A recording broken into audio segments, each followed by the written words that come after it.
Bien, merci. Je vais essayer donc en 15 minutes de vous présenter quelques réflexions sur les travaux que j'ai menés récemment, soit sur les questions de sécurité industrielle.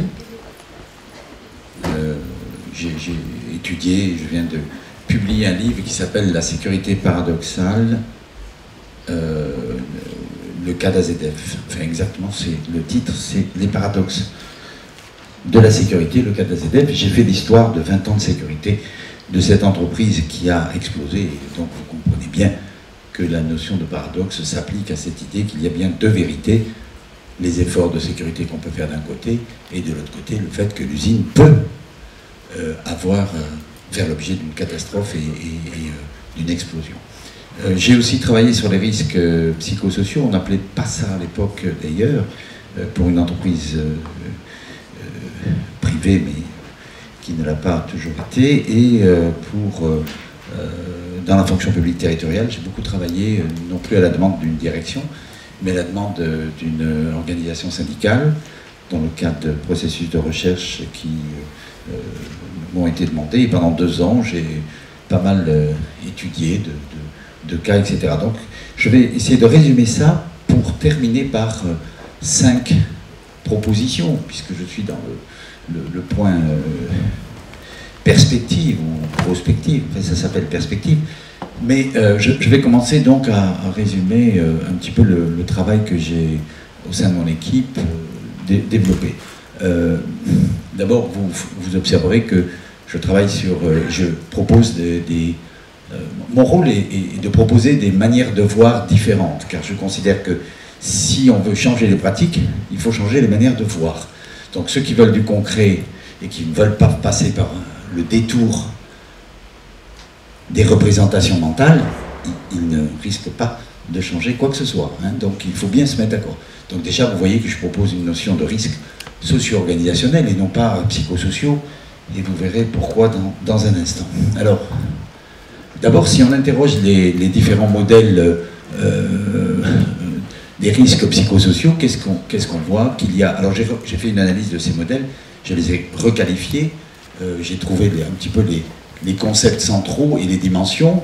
Il faudra que je rajoute le modèle d'Agnelou, le modèle Brun, enfin il y a maintenant beaucoup de modèles. Mais enfin, l'idée c'est que chaque fois, l'organisation est au cœur de ce qui est considéré comme un facteur pouvant accentuer ou générer de tels risques.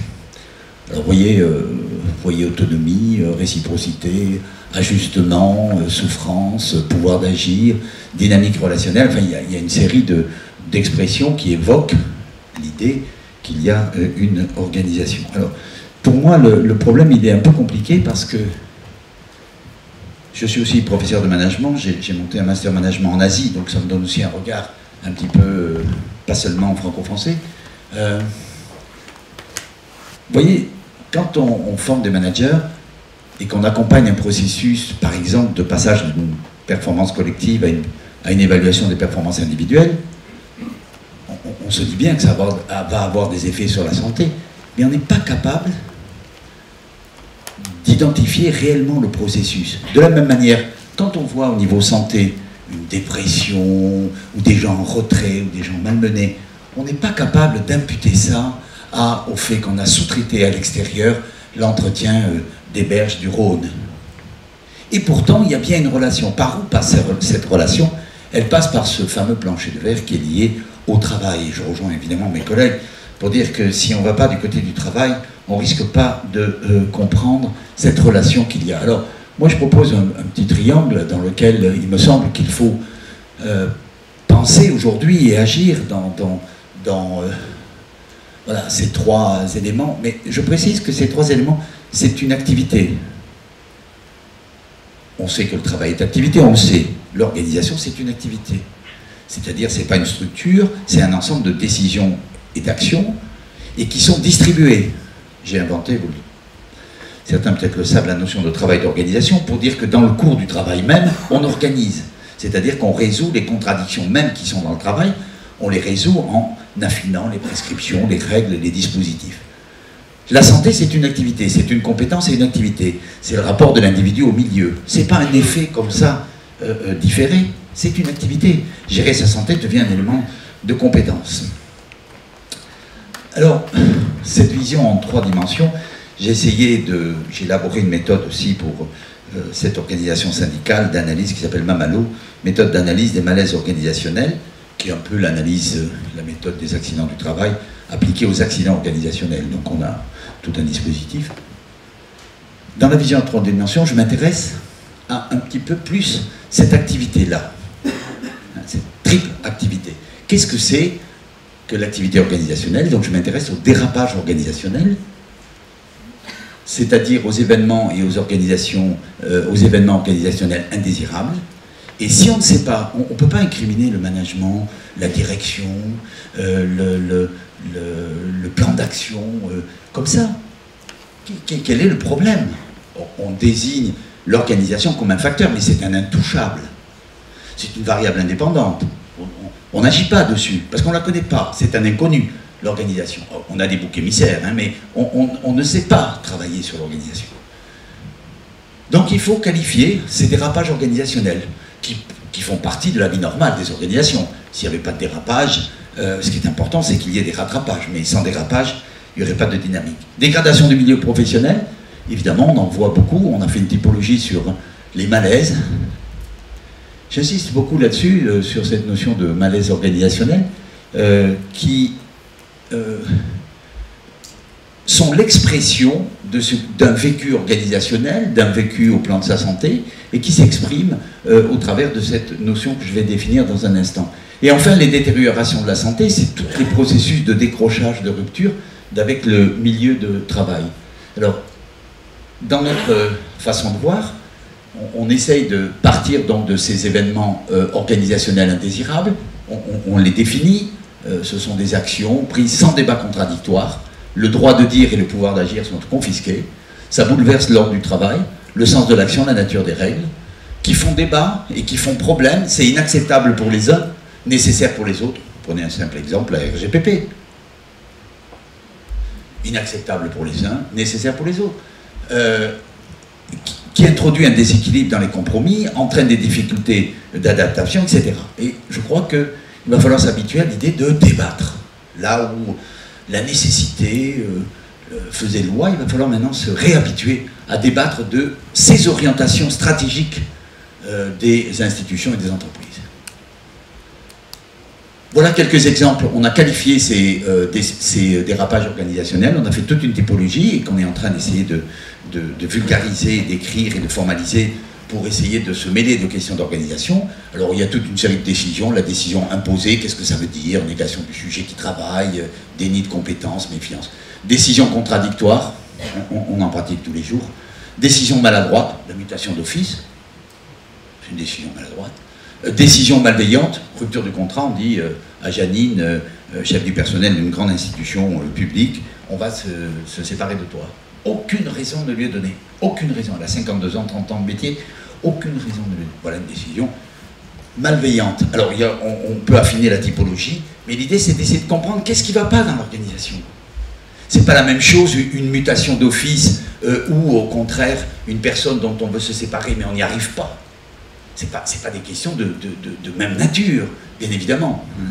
Donc, on essaye de qualifier cela. Alors, les dégradations des situations professionnelles, on a essayé là de forger la notion de malaise organisationnel,